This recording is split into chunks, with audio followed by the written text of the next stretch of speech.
Hari Om. Good evening, everyone. We continue on our journey in Kindle Life. So let's begin this beautiful session with prayers.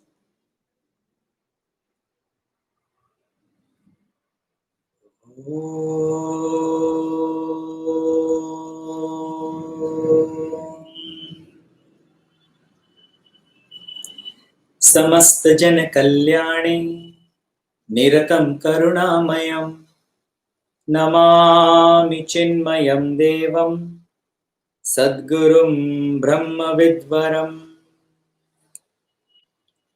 ॐ सहना भवतु सहनौ भुनक्तु सह वीर्यं करवावहै तेजस्विनावधीतमस्तु मा विद्विषावहै ॐ शान्ति शान्ति शान्ति।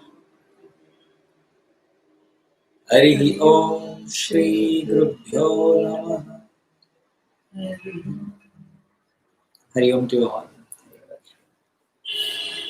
The path of divinity.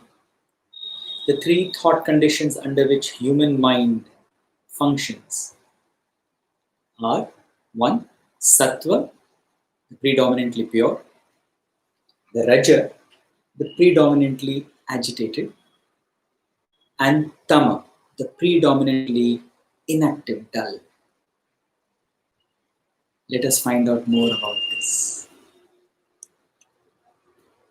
Yesterday, we had started with the chapter Man and the Divinity, the Path of Divinity,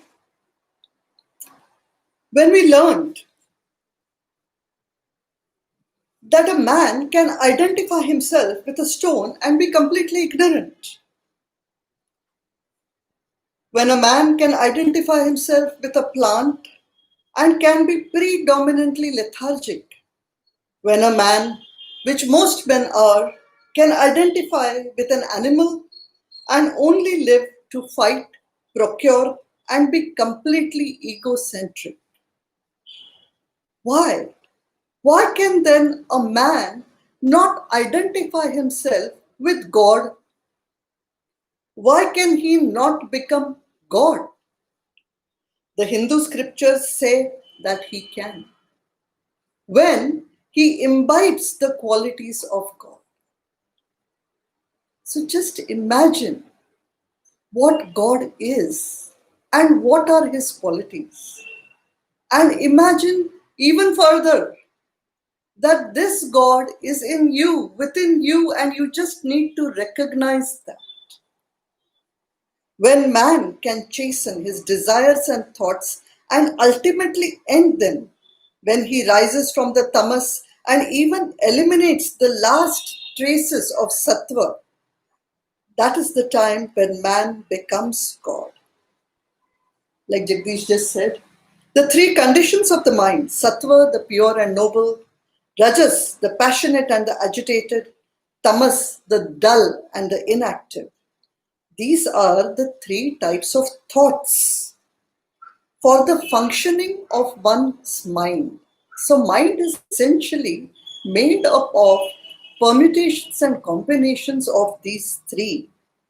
And that is what actually determines every individual personality. So each of us are a combination of these three, and depending upon the combination, it is what we are or what our minds or character is. The mind and intellect are composed of these three. The difference being, now just think of what I said, the mind and the intellect both are composed of these three. But then what is the difference? The difference is the mind is an instrument for feelings, and intellect is the discriminating faculty or the judging faculty. Tells us which is right from wrong. We also saw yesterday the two types of discrimination that we have within us, or two types of intellect, buddhi. One is the sthula buddhi, which is called the gross intellect. What does that do? It discriminates between the objective world, the world of objects. Second type is the Sukshma Buddhi or the subtle intellect. This subtle intellect discriminates between the transcendental and the terrestrial, or between the spiritual and the secular. That is the main difference between these two buddhis. Yesterday we had to do some other points also, which we shall complete today of the same chapter. We are now talking about mind and intellect within man. We also went ahead and spoke about desires. After listening to Sukshma Buddhi and Sthula Buddhi, we also can understand now that why even a brilliant person, a person who is brilliant in his application in the secular world, he cannot or he fails to understand the import of scriptures. Why is that? Now this we can understand it is because of the combination of all these three factors within him. The texture and the quality of his intellect, however sharp the gross intellect is, it cannot penetrate and understand the truth beyond the realms of matter. His mind and intellect is connected only with things which are in the realm of matter, or which has which type of buddhi? The Sthula Buddhi. To have Sukshma Buddhi, to transcend beyond the material into the spiritual, you require a special combination. We also saw that what is a mind is also the thoughts which are continuously flowing. The thoughts flowing in our mind are manifestations of the related desires which are entertained by us. So, what are the kind of thoughts that we get in our mind? Those which are related to our desires. Hence, when the desires are overcome, the divinity within us unfolds itself. The Bhagavad Gita beautifully describes the three types of veiling over which the self is hidden. Here, I would just want to get one point. Please. Over here, I would like to get your attention to a point. First, desires come. Then the thoughts think on the desires. So in the chronology, you should understand this. That sometimes we wonder, Ashwik, pata nahi kahan se ye thought mere man mein aa gaya? From where did this thought land in my mind? From where? From a deep-rooted desire which even you may not be aware. Which we call as? The deep-rooted vasanas. So understand this. That before a thought current appears in your mind, it is the intellect which shoots this desire. That's what I just wanted to get a point on. The inherent tendencies which we have already done in the earlier chapters, the vasanas. But what it is composed of, all of this are these three: the sattva, the raja, and the tama. Please continue. So what are the desires? Yesterday we had stopped at a particular point when we had spoken about what are sattvic desires also, and what are the rajasic desires, and what are the tamasic desires. The sattvic or the pure or noble desires. In short, if I were to example of it, whenever you have the desire to do something good, something noble, something for everybody to share, whether it is spiritual or sometimes even not spiritual, of the world also. Like in COVID situation, if the desire comes into you, let me see how I can help other people, how I can go forward and do something for others. Now that is a sattvic desire. You want to do something. You desire to do something for the benefit of others also. The rajasic desires are which they are passionate and egocentric. So rajasic desires are always full of activity. You want to passionately do something. oh yes, I want to go forward and do something. But for mainly to kith and kin or to oneself. Yeah. So basically for one own self.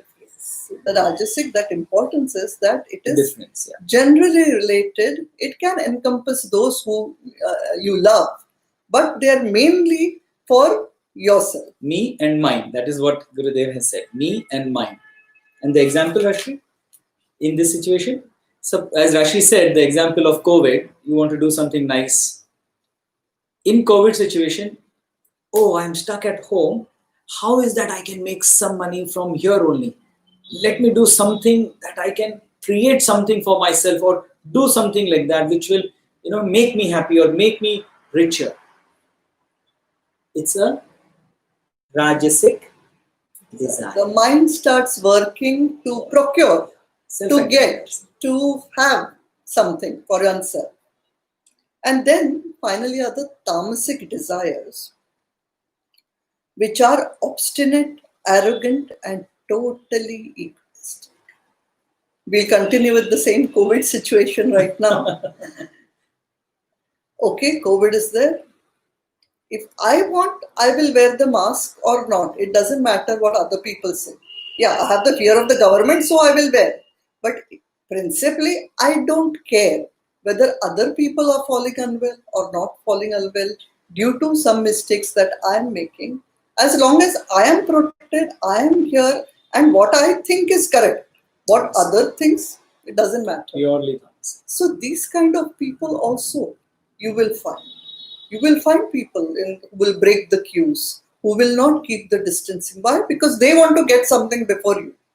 So this kind of obstinate, arrogant behavior, only for selfish purposes alone, are these kind of tamasic desires. And also, you can work from home. There is so many things that you can do at home. No, kyun karna? I wanted to do, but COVID, you see, that's why I can't do. Giving reasons. This is procrastination. Not doing it now. We'll do it after COVID ut jayega, then we'll do it. Procrastination. Tamas. We know that tamasic behavior is completely inert. It does not like to move. It does not like to do anything. Very dull and very inert. But how to get over it? There will be times, and when we reflect upon our own lives, we will see that all of us have at certain time or the other been a victim of these desires and have had those tendencies also. But we do not stop at problems. We know how to overcome these things also. So this Gurudev has very nicely explained to us that the sattvic desires are there. They are very easy to get rid of. They are like the smoke which just passes by. Very quickly it will disperse. It goes away. Rajasic desires are like there is a dust on the mirror and you have to take some effort to clean the dirt and then you can see clearly. Those are Rajasic desires. However, tamasic desires are the most difficult to get rid of and it takes time. How is Gurudev explained that? That the divinity lies enveloped in them like a fetus in a womb.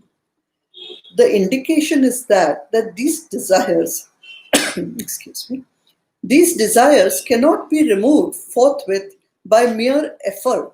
It takes a good deal of time and patience, like that of a fetus, to grow and emerge from the womb. So if you want a consciousness to arise out of tamas, just like a fetus takes time to grow also and come also, you require patience and time. And work. Self-effort is the most important. But please do not misunderstand this example that pregnancy or birth is tamas. No.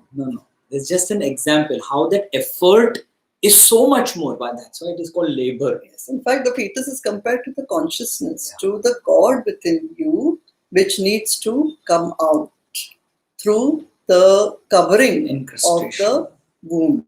That is what it means. Okay. The religion helps us to chasten our desires and thoughts, and so as to ultimately end them. And as we rise from the tamas, Now, over here, one word is missing in some of the books which are there. In my book, also, it was missing. Please note the sentence correctly. The absolute last paragraph, last sentence. Religion helps us to chasten our desires and thoughts so as to ultimately end them. And as we rise from tamas to the rajas, divinity gradually unfolds itself, and when the last traces of sattvic desires are also eliminated, man becomes. And becomes God. Our Guruji and Gurudev have always told us, don't think of this as not possible. You have seen in your lifetime and you have heard of saints and Mahatmas and Gurus who have transcended from being a mere man to achieving the status of God, to actually merge in that consciousness to become God Himself. So these are not exaggerations. Yeah, this is very, very much possible. Facts. Have faith, believe, and work at it. So let us continue now in the next chapter. Chapter number 22, the state of divinity. Godhood is experienced in the state of thought extinction. It is the state of being when the mind is totally transcended. Divinity is the very nature and essence of man, but it lies covered under the encrustation of thoughts. When thoughts cease to erupt, man attains Godhood. Religion indicates the different paths to reality.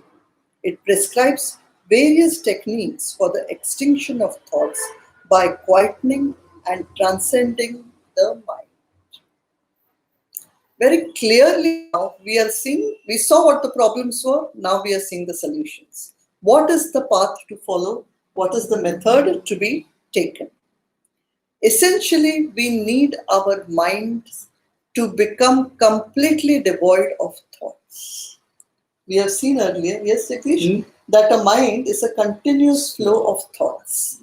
Previous chapters. And we just read a little while ago that the thoughts every man entertains are related to his desires. So essentially, this continuous flow of thoughts needs to be stopped for a person to able to transcend from the world of objects to the world of spirituality. Mind is related to thoughts as river is related to water. A mind is not merely thoughts, just as river is not merely water. It is the flow of water that makes a river. So too, it is the flow of thoughts which creates the mind. A mind thus created veils the divine self within us. Scriptures aim at transcending the mind by arresting and ending the thought flow and thereby unfolding the divinity inherent in us. The flow in each case generates power and dynamism. A mere collection of water, however large it may be, lies inert and powerless. When, however, it starts moving, it gathers strength and dynamism. So also thoughts flowing in rapid succession create a dynamic mind which projects the apparently permanent, stable, and concrete world experienced by us. A similar phenomena is seen when the glowing point of a stick is swiftly revolved in darkness. The rapidity of its movement produces distinct and clear figures which appear real. Another example of the same principle from the modern world is the movies. The pictures in the film are, by themselves, inert and insentient, but solid, substantial, and sentient scenes appear on the screen when the film moves in the projector. Isn't that right? Yeah, actually, this is something which we must really speak of it again. Yes. The example given is like a torch, or what we call as the sursuri in Diwali. after it is lit, when we move our hands fast in the dark and make images, you actually see a persistence of vision. Continuously, then you see those figures. In reality, there is no figure, but still we see it. Same way, in the movies, there is no human being there. It's a screen. Upon the screen, something is just being projected in a continuous flow. So, because of this persistence of vision, once again, we think as though it is there. It appears. Yes. It is, you've seen, like in a film reel, you can imagine that every photograph over there is just still. It is inert. But when it moves, it appears to be moving on the screen. So you actually see that something is happening. This is what he said. The mind does create veils and veils the divine self within us. Why? Because continuously we are seeing things in our world. The moment we open our eyes, the world is open outside.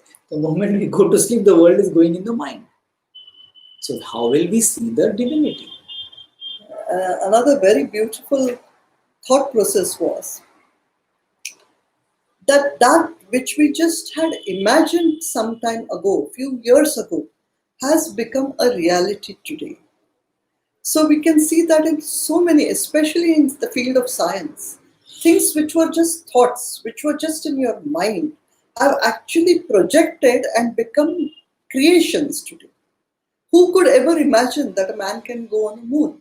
But obviously somebody imagined it, and that imagination became a reality. So the thought, when it is projected on the mind has the capacity to create it into what we think of as reality. It can project as though it is very real. So this is a beauty of mind. Let us continue. Yeah. Human mind today is completely out of control, flowing in all directions. It is like a river in spate. Our primary attempt should be to prevent the flow spreading in all directions by controlling, harnessing, and regulating it. This is achieved by reinforcing the banks, which decide the direction of the flow. Hence, the intellect has to be chastened and chiseled with the help of scriptures. So, here we have seen, and we know it to be true, that a million thoughts in a second almost. Mind is running everywhere. We are trying to concentrate here, but mind is going somewhere else. Happens to us all the time. It's completely out of control. And this has to be given a proper direction. And in order to do that, the banks, that is our intellect, which holds our flow of thoughts in the right direction, it gives it the right direction to go. Our intellect needs to be very sharp. That's why the analogy fits so beautifully that just any flowing water is not river. A river is in between two banks and in a particular direction, not in multi-direction. Correct. Again, the nature of the river is dependent upon the quality and texture of the water flowing in it. If the water is muddy, the river is muddy. If the water is fast, the river is fast, and so on. Likewise, the thoughts are directly related to the mind and the mind to man. As the thoughts, so the mind. As the mind, so the man. No man, therefore, can be changed or reformed unless his mind changes, and the mind can never change unless the structure and composition of the thoughts are changed.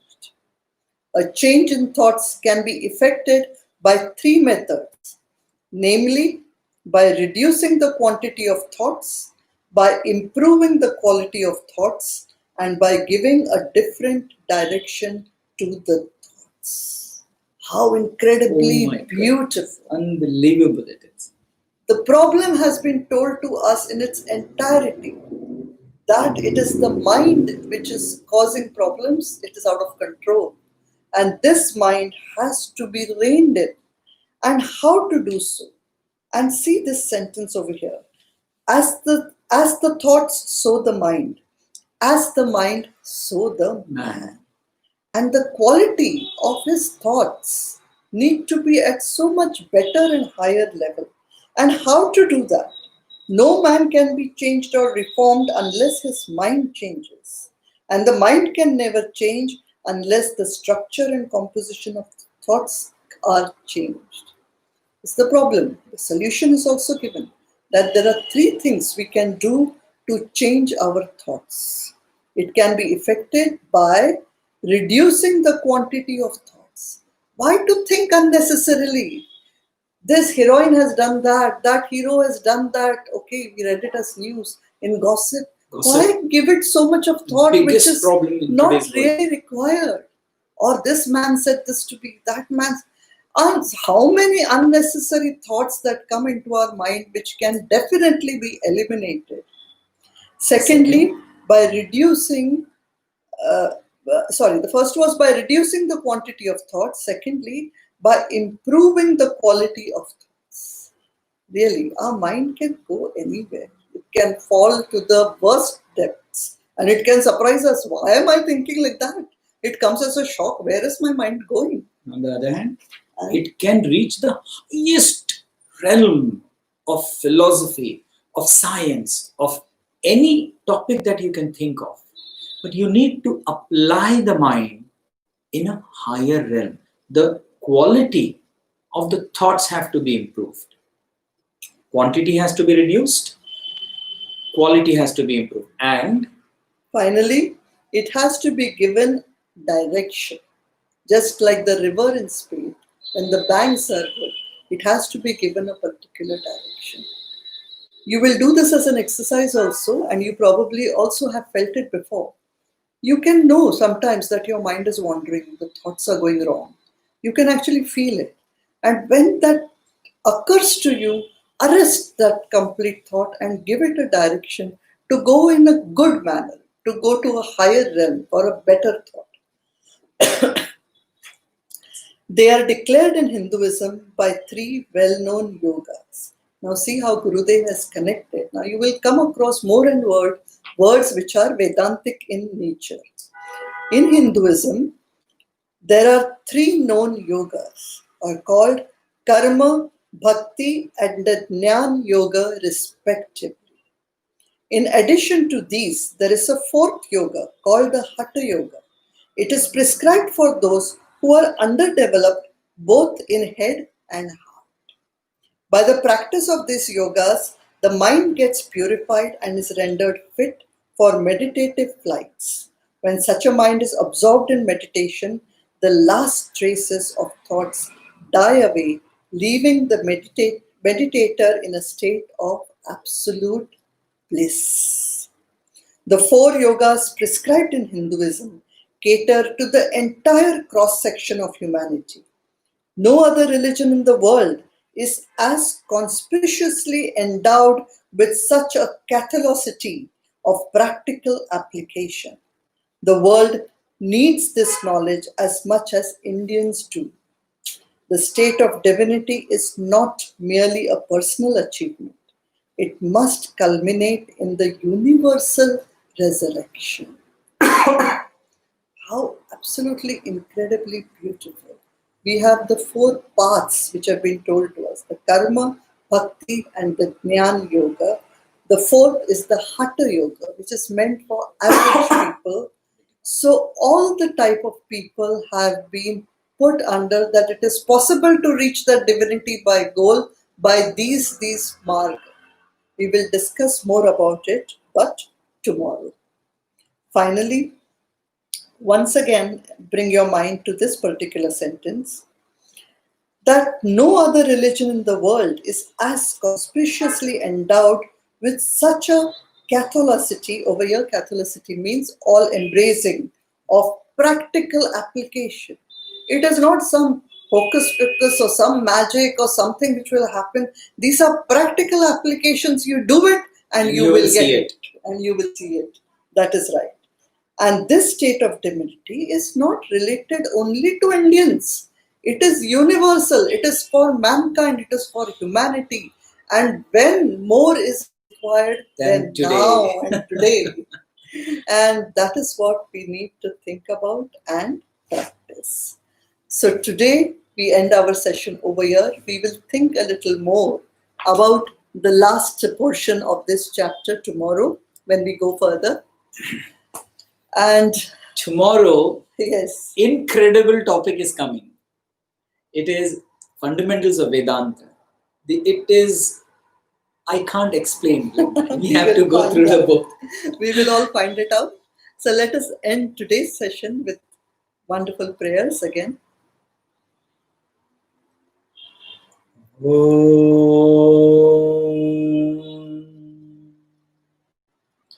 Asito ma satgamaya tamaso ma jyotirgamaya mrityormamrutam gamaya Om Purnamada Purnamidam Purnat Purnamudachyate Purnasya Purnamadaya Purnameva Vashishyate Om Shanti Shanti Shanti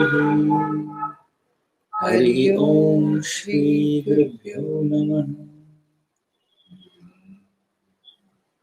Hari Om to all. Hari Om.